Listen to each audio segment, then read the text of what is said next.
Morning.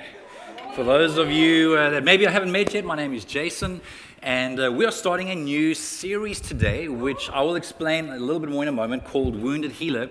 But first, because I forgot this in the first service, let me just give a little bit of perspective as to why I've entitled this particular message, Grace in the Cracks. To help explain that, I want to read a passage from 2 Corinthians chapter 4, verse 7. It says, "We now have this light shining in our heart, but we ourselves are like fragile clay jars containing this great treasure." This makes it clear that our great power is from God and not from ourselves. Or the NIV puts it this way: we have this treasure in jars of clay to show that this all-surpassing power is from God and not from us. And I always appreciate the way that the Message version puts it into a paraphrase. We carry this precious message around in unadorned clay pots of our ordinary lives that often have cracks in them. Jars of clay that often have cracks in them. That's to prevent anyone from confusing God's incomparable power with us. As it is, there's not much chance of that. Here is the idea. Paul, who was one of the early church leaders, is writing to a group of people in Corinth who he was trying to encourage them not to be too impressed with the very impressive people that were coming from different parts, trying to teach them a different message about Jesus. And he was acknowledging that he wasn't as eloquent, that they weren't as charismatic as others, but that they were holding on to this treasure in fragile vessels, in jars of clay. This wasn't something of great value. In fact, it was something that could be easily broken. And the idea for us is to recognize that in many cases, we feel like, we sense some of those cracks in our lives.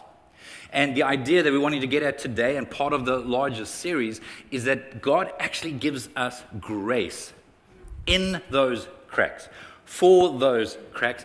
And it's often that grace and the work that He's doing in us that He's wanting to shine out through those cracks.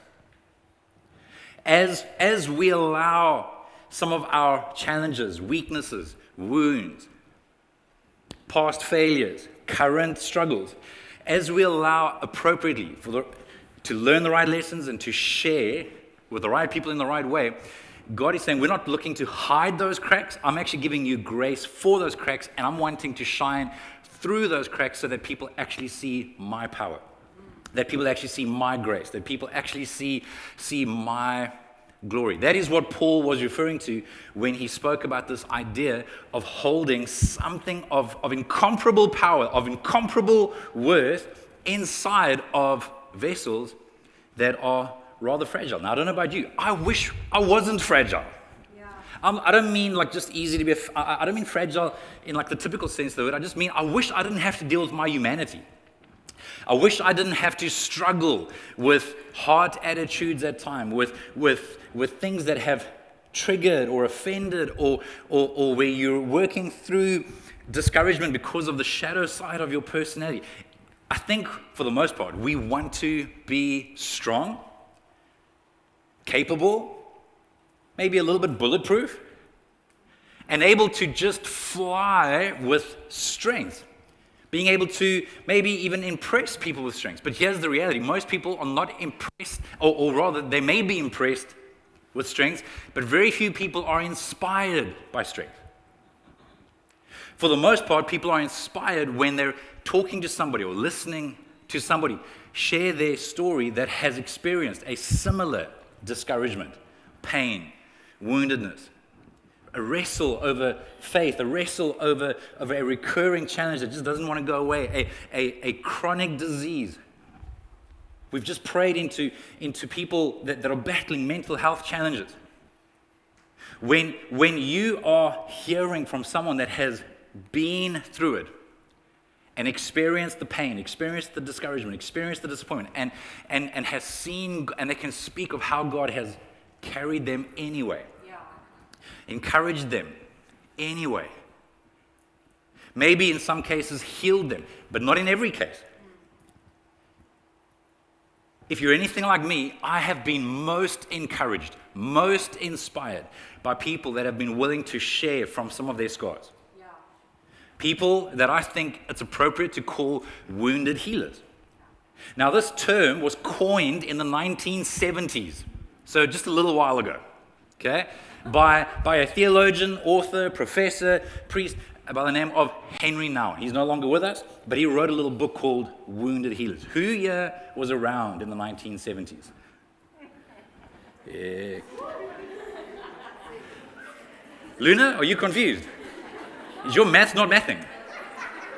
I know that you were not born in the 1970s. Okay, 1970s. Who was alive? Who was alive in the 1970s? Hectic. Some of you look great for your age, by the way, I've got to tell you. I'm proud to tell you that I was alive in the second half of the 70s. Second half of the 70s. Who was alive in the first half of the 70s? See, old people. These are very old people. Really, Stephen? Sure. Okay. Some of you look good for your age. Others also look good for your age. I'm joking. Okay, so 1970s. Now, the reason that I'm emphasizing this is because he was actually writing to Christian leaders. And he was speaking into a very real challenge of that generational moment, where leaders were pretty much relying on their strengths to lead, which makes sense. It makes sense. Like, this is understandable. But the shadow side of that is that a lot of Christian leaders felt that they had to hide the challenges and hide the wounds and hide the doubts, the discouragement, the pain, the frustration, things that they wish God would deliver them of, but that they were still having to wrestle day in and day out. Anybody ever get a little bit of fight fatigue where you're just so tired of fighting the same battle again and again? Just me. Okay, me and my wife. All right, I don't know what that says about us, but Sue and I get tired sometimes of having to just fight for what we believe God is wanting us to do as far as the next steps go. And so, because of that unhealthy bend to where Christian leaders would mostly just share or exclusively share from places, he was essentially trying to encourage them as to the value that would be found in sharing from pain, sharing from woundedness, sharing from places that God either had healed or was healing, or that maybe this side of eternity would never be completely healed. Now that was radical in the 1970s. I think that is far less radical today. I think that there is still a need for that awareness. I think that depending on the generation that you come from, there is definitely a caution that we still need to pay attention to. But depending on if you're from one of the younger generations, so definitely Gen Z, millennials, and maybe even part of Gen X, I would say that the pendulum has swung a bit, and that there is a tension, sometimes a healthy tension, sometimes an unhealthy tension, in that we might be so secure with our woundedness. We might be so sufficiently identified with our weakness and our wounding that we actually disqualify God from using us. And so we have to be very, very careful of either extreme. The one is to idolize our woundedness, our weakness, our brokenness. The other is to deny our woundedness, our brokenness, our challenges, the things that we're having to work through. But I do want to draw your attention to the fact that we've made the word wounded a little bit smaller than healers, because that's the part that I'm wanting to emphasize over the next few weeks. That for us to acknowledge the wounding, surrender that to God, but not use that as an excuse to not partner with God for His purposes. And Paul is a really good example of this. In fact, he uses two different passages in the book of 2 Corinthians to share these metaphors and analogies and examples that I think should encourage us in both our area of wounding, and that might be a trigger word for you, just bear with me. I think it's a good overarching word for any area of pain, of suffering, of disillusionment, of trauma, of maybe what we allow weaknesses and limits to do in our lives as maybe has a destructive effect. But he's also a great example of not only acknowledging his woundedness, but being completely determined towards serving God's purposes for his life. And that'll look a little bit different for each person, but he makes it very, very clear that the limitations and the weaknesses, if anything, are not meant to actually disqualify us. That's actually the very place that God is wanting to meet us and use us. Yeah. That's why our little tagline is God's work in me, God's work through me. Because God does care about you, and he wants to continue to grow you, strengthen you, heal you. He also cares about others and wants to use us to relate, to empathize, to serve, either because of or in spite of the challenges that we faced. So the second example is recorded in 2 Corinthians chapter 12, verse 7. Paul has been sharing with his readers some of the revelations that God has been giving him, and that it's pretty mega, like it's life-changing. And then verse 7, he says, even though I received such wonderful revelations from God, to keep me from becoming proud. This is going to mess with some of your heads if you've never heard this before. I was given. Does that disturb anyone? I was given a thorn in my flesh. If that doesn't bother you, the next part will. A messenger from Satan to torment me. But here's the part that I want to emphasize, and to keep me from becoming proud. Yeah.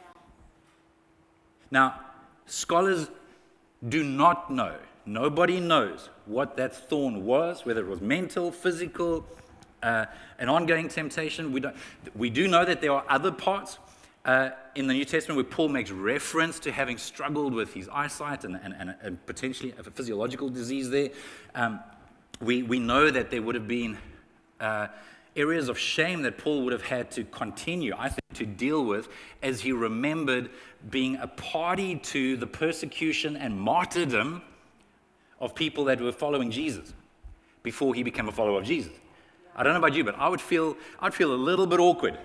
I would need to deal with some stuff if I had arranged, if I had endorsed or pursued the persecution or murder of some of your friends and family because they were following Jesus. Like we don't gloss over that. That must have been major for Paul. So it doesn't describe what the thorn was. We don't want to build theology around one verse, but he's acknowledging, I think what is clear is that if nothing else, it was a part of God allowing him to actually manage the tension of these incredible revelations. He went on to write most of the New Testament besides the Gospels. So he was used by God. Powerfully. He paid an extraordinary price, physically, mentally, emotionally, socially. He was rejected by many. He was shipwrecked a few times. He was imprisoned multiple times. He was beaten brutally on several occasions. One occasion he was left for dead. He knew what it was to go hungry, to be cold. Like Paul knew what it was to suffer, but he was so captured by the call of helping as many people as possible hear about the message of Jesus, that he was willing to endure anything that he had to endure. But he was still a human being. He was still a man. He was actually a wounded healer. We see in verse 8 that he says 3 times, not once, not twice, on 3 different occasions, I begged the Lord to take it away. You might think that you can't relate to Paul and that level of determination and willingness to sacrifice and pay this outrageous price. I want to point out to you that he was a normal man. He was a man. He was a human being. You might be surprised when you meet him in heaven one day.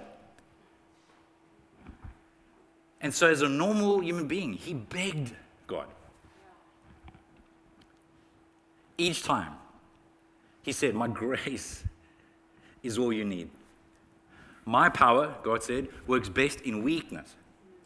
So now, I am glad to boast about my weaknesses, so that the power of Christ can work through me. That's why I take pleasure in my weaknesses and in the insults, hardships, persecutions, and troubles that I suffer for Christ. For when I am weak, then I am strong. Now, I'm very, very mindful that on the surface, what we are reading is either like, okay, interesting, move on, or flipping, disturbing, move on, or it has the potential for us to actually have God's Holy Spirit give us real, now, personalized insight and application. Maybe not an answer as to why you're experiencing what you're experiencing or why you experienced what you experienced, but maybe, just maybe, you're able to experience a little bit of hope that maybe God actually wants to use that weakness, that limitation, that pain.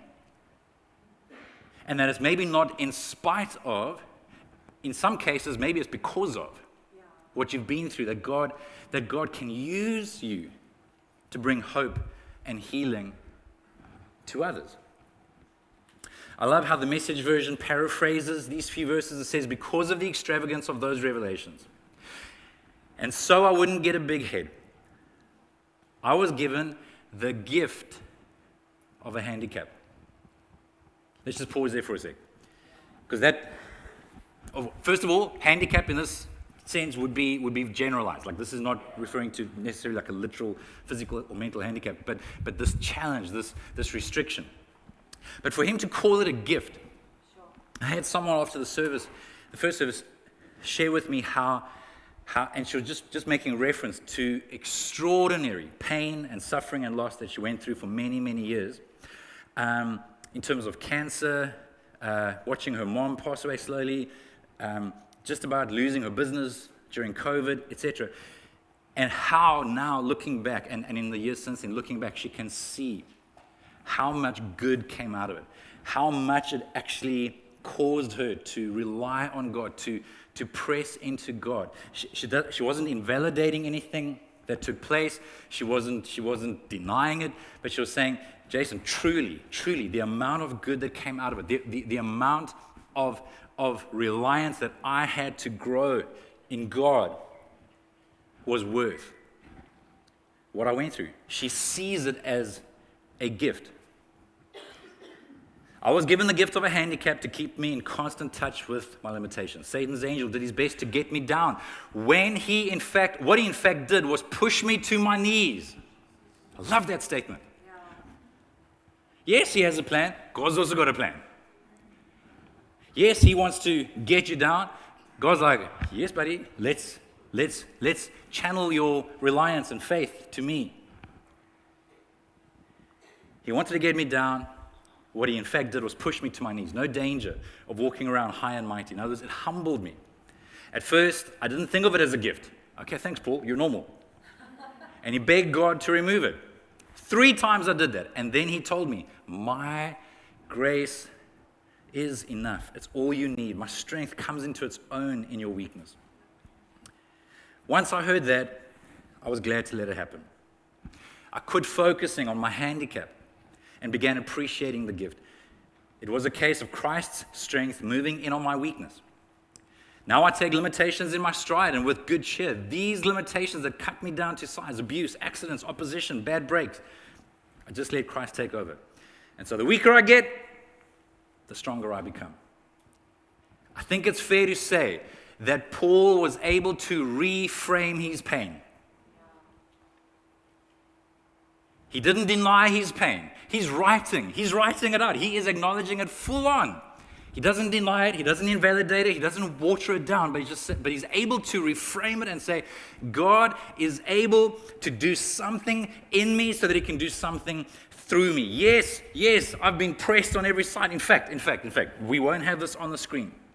But he actually goes on in chapter 4, verse 8 to say, we are pressed on every side by troubles, but we are not crushed. Listen, I don't know what it says about me, but this is, like, I love this passage. Every now and then when I just need a little bit of,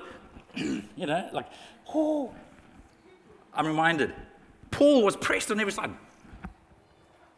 but not crushed. We are perplexed, in other words, confused. Anyone ever feel confused? Yeah. I mean, not today, I'm sure. But have you? Because none of us want to acknowledge now But I mean, have you ever had a season of confusion where you're like, God, this doesn't add up? Paul was perplexed, but not driven to despair. We are hunted down, but never abandoned by God. We get knocked down, but we are not destroyed. Through suffering, our bodies continue to share in the death of Jesus so that the life of Jesus may also be seen in our bodies. Guys, Paul, I think in a very authentic way, was able to reframe the pain. He allowed God to bring grace into and through the cracks in his life. He was a jar of clay. It was sensitive, vulnerable, brittle, and yes, there were cracks and times there were things that just didn't work out the way we wanted it to. But he's like, that means that God's light can shine out. That means that God's grace can be seen in my life, because anyone who knows me well enough, anyone who draws close enough to me knows that I'm not that special, is what he's saying, by the way. And he wasn't humble bragging. So like, like when those really good-looking people are like, not really.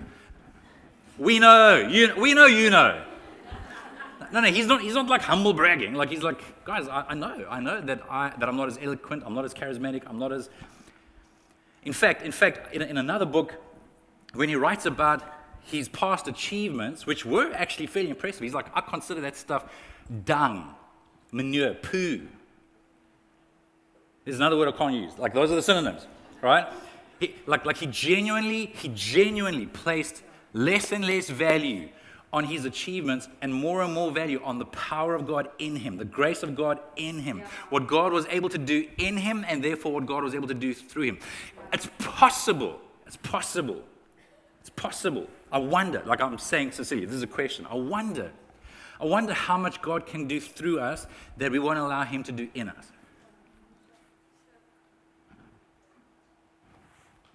And so what if we are stopping God from doing something through us because we're stopping him from doing something in us? This doesn't guarantee that every problem will be sorted out, that every piece of pain will be relieved, that every chronic challenge will be delivered, never to be experienced again. I can't tell you that. But I can tell you that God, by his grace, wants to meet us in our places of need. And so even though we're acknowledging some kind of woundedness, pain, challenge, weakness, failure, that we can still partner with God if we are humble. I'm not talking about acknowledging this stuff with arrogance and then just arrogantly using that to almost like celebrate our broken. No, I mean, God, through what you're doing in me and with humility, I'm still available to be used by you in whatever way you want to. Here's a question. What if the very place that you feel most inadequate, most insecure, most wounded, what if that's the place where God is inviting you most to depend on him most deeply? What if that area of pain or weakness or limitation is the invitation to actually draw closer to God and to allow him to reveal more of himself to you that goes beyond just the head to the heart, beyond what I think or see or like accept cerebrally, like on an academic level and on a theoretical level, to actually allowing it to become real for me. Okay. 4 quick points to help frame, taking from these 2 passages, what being a wounded healer is about. First is that we are fragile vessels. I wish I wasn't. I can't speak for you. I prefer not to. I mean, fragile is very. Maybe that's. I don't even like that word. I don't want to be fragile. I don't want to have areas of vulnerability where it's like, where you feel triggered, and for the men in the room that maybe don't like these terms, when you are angered, that's another form of fragility. Yeah. For me to be angered and to lose my temper, that's just my masculine way of feeling fragile. I'm vulnerable. You are, Like you poke at that, like you, whoa! Stop it! Guys, call it whatever you like, whatever makes you feel more comfortable. I'm telling you, we are fragile human beings. We are fragile vessels. But we hold on to, if you are a follower of Jesus, Paul is saying we have this treasure inside these jars of clay, inside these fragile vessels. That is humbling, and it's a privilege. And I think when we are unwilling to partner with God, when we are unwilling to be wounded healers, to be willing to partner with Him, we're not being fake humble. We are dismissing. We are diminishing the grace and the treasure that God has made available to us. So please don't think that that's humility. It's not. Sometimes we can celebrate what we call reluctant leaders. And I'm saying this in the context of my whole life I have wrestled over being a reluctant leader. So I'm not dissing anybody. I'm just saying that there's such a fine line between appearing humble and no, and actually just being flat out faithless. It's not as much as about how little you think of yourself, it's how little you think of God. Sure. When I'm unwilling to let God use me in an area that He's wanting to use me, and I'm using an inappropriate excuse, guys, that is me thinking very little of God. So when we look at Moses and his argument with God over and over, I mean, guys, at what point do you stop arguing with God?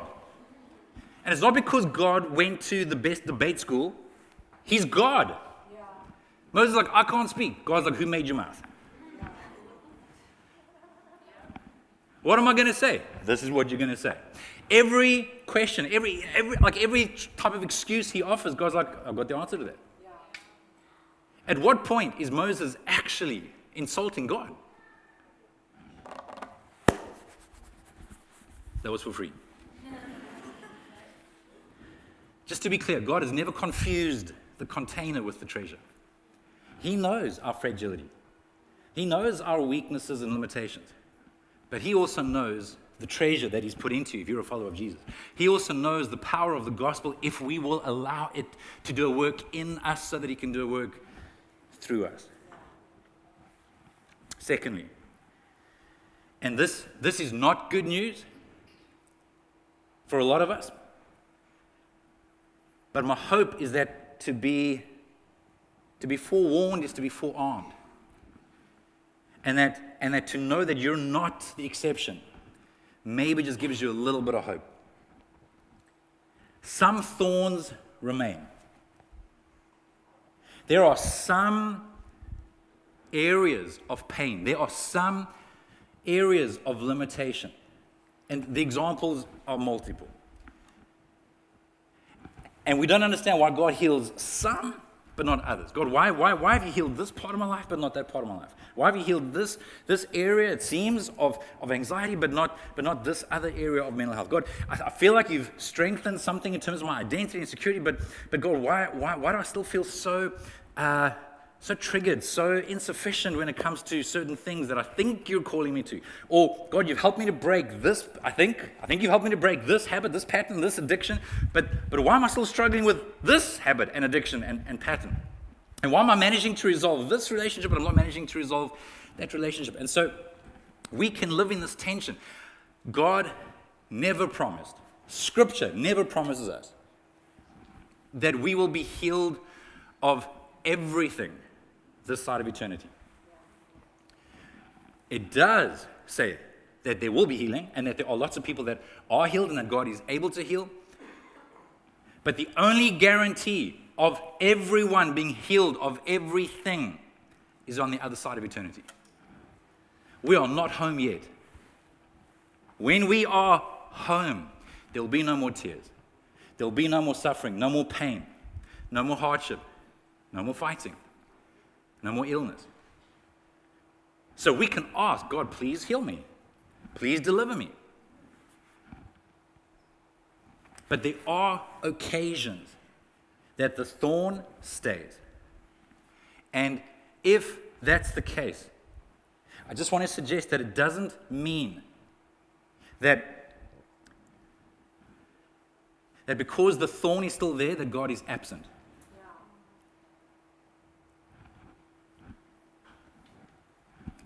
Rather, let it fuel your need for His presence. And if you're looking to make sense out of all the pain and this ongoing, relentless, anyone that attempts to give you a cheap answer to that is insulting you. There are principles, there is doctrine, but there are tensions to be managed. So what we can do is press into God. What we can do is say, God, please help me not to miss the good that you want to bring out of this. What you can do is keep asking, keep surrendering, but also allow God to use you as a wounded healer. You'll be surprised at the number of stories, the number of testimonies of people that could not fall pregnant, that would pray for other people to fall pregnant, and they'd fall pregnant. There are people whose spouses were dying of cancer that would pray for other people for healing, and they would be healed. I don't have answers to this stuff. It is very humbling. But we ask, we pray, and we press into God and into His presence. Some thorns remain. He begged God 3 times. But God said, my grace is enough, which is point 3. He doesn't promise to take it away. He does promise to give him enough grace. And that is encouraging for me to know that if God's not going to remove that area of pain, if God's not going to remove that memory, if God's not going to remove that loss that every time I think about it, I feel like I'm experiencing it all over again. If He's not going to remove that completely right now, please hear Him, that He can meet you there, and that His grace is sufficient. Chapter 12, verse 9. Each time He said, my grace is all you need. My power works best in weakness. Now, here's the challenge. Okay, everyone still awake? We're nearly done. Just look at the person next to you, make sure they're awake, and if you know them, you can elbow them really hard. If you don't know them, please don't do anything inappropriate. Okay? Here's the challenge.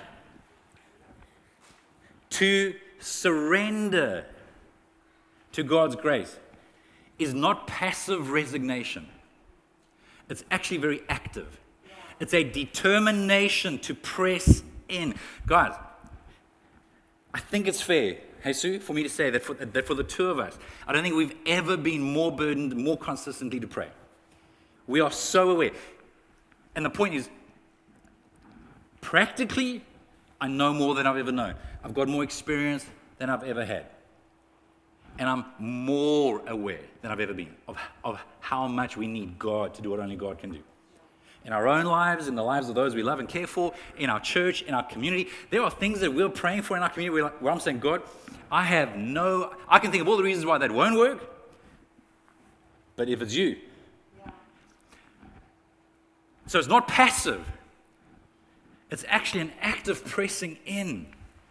It's a persevering, it's a determination, it's carving out time regularly and consistently, whether it's 5 minutes, 10 minutes, 15 minutes, 3 hours, but regularly to just be with Jesus, devotionally, to position yourself through prayer, to allow Him to point out anything that He's wanting to grow in me and work on me. That's formation. And then there's a third part, which is to do what Jesus would do if He were me. That's missional. Now all 3 are practical and prayerful. Prayerfully, there's a way to pray that where I'm enjoying devotion and connection and just presence, relationship with God, being with Jesus. Becoming like Jesus, there's a way to position myself practically through practices, through reading, through understanding, but also prayerfully, God, search me, know me. Point out anything in me that you want to work on. That's formational. Missional is God. You've got a plan. May your kingdom come. Your will be done on earth as it is in heaven. God, would you please deliver these people from the work of the enemy? Would you open the doors? Would you remove the clouds of deception? Would you direct us as to how we can play a fruitful, vital role in someone's life or in the community. God, use me. It is not passive. It is not passive. And then lastly, Karen, you can come on up. Weakness, number 4, can become a witness. Weakness can become a witness. If we are looking at if we're going back to the idea of grace in the cracks, if we are remembering that we are fragile clay jars, some of the weaknesses, some of the cracks that appear, and I know that I'm at risk of stretching this metaphor too far, but surely light that is inside of a jar can only be seen through the gaps, through the cracks. And again, let's not abuse the metaphor. That's not okay. Well, then I want to shatter everything. I'm not going to take any responsibility for anything in my life. No. Let's not do that. But maybe, just maybe, God actually wants to show His grace that's working in us, through the areas that are not that impressive. Through the areas where we are able to acknowledge challenges, limitation, wrong choices, where we can acknowledge where we've caused harm and what we've had to learn through. Now, just so you know, for the most part, it is wisest, depending on how well you know the person, it's wisest to share your scars, not your wounds, while they are still gaping wounds. Unless you have a very, very close relationship with that person. Remember, to be vulnerable is to be woundable. So if you're still carrying an area of incredibly sensitive, vulnerable wounding, then know that whoever you are sharing that with, you are opening yourself up vulnerably. And so it needs to be people that you've built trust with, and you know that there's a good chance that they're going to hold that carefully. So there are levels of our woundedness that are wise to share. There are levels that are wise to share with very few trusted people. But to share from scars, to share from lessons learned, where we share things that maybe have been embarrassing in the past, but how we've seen God meet us in that failure, or through those really, really terrible decisions, or through our ongoing rebellion, and then eventually we surrender, like, God was right. Or where we are able to share stories of disobeying God and doing it our own way, and then what was it that caused me to finally surrender to His will in that area? And then what happened in that area?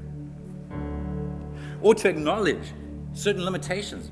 Maybe they're parts of your personality, your temperament, where you're not idolizing or glorifying and making excuses for being destructive, but where you are able to acknowledge things in your personality that make certain things challenging.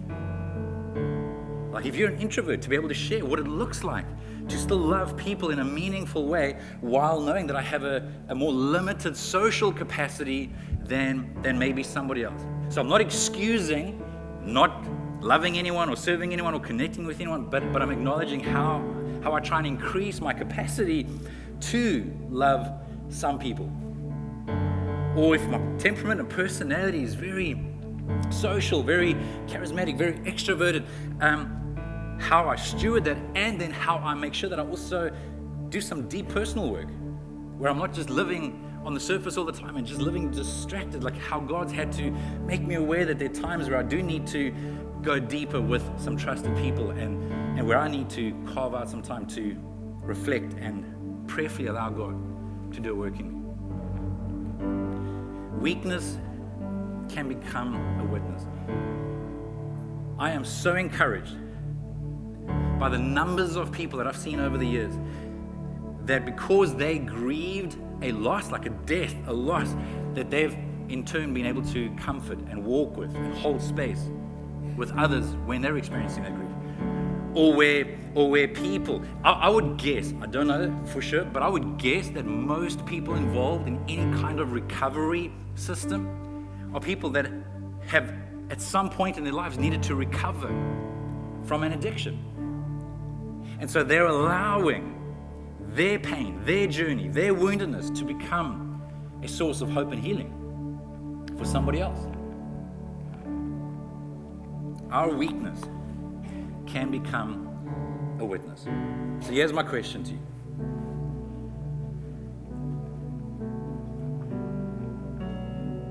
What crack in your jar? What excuse might you be relying on to fundamentally disobey God? In partnering with Him in whatever way He's wanting to use you to serve others, to love others, to be wounded healers. Is there an area that comes to your mind? Maybe it's already come to your mind throughout this message. Is there an area that comes to your mind where, if you're honest with yourself, and by the way, for those of you that are new to our church, please let me tell you that anytime you get honest with God, He's not the one that's surprised. God's like, yeah, welcome. Welcome to reality. Welcome to honesty. Let's reflect on whether or not there's an area, and it's so personalized to you. That's why at the end of the day we're saying, please, Holy Spirit, would you point out to me? Show me, you show me.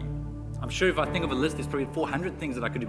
Okay, but God, would you clarify for me an area that I've been using as an excuse where you're saying, I want to use that very thing to actually show my grace and show my glory.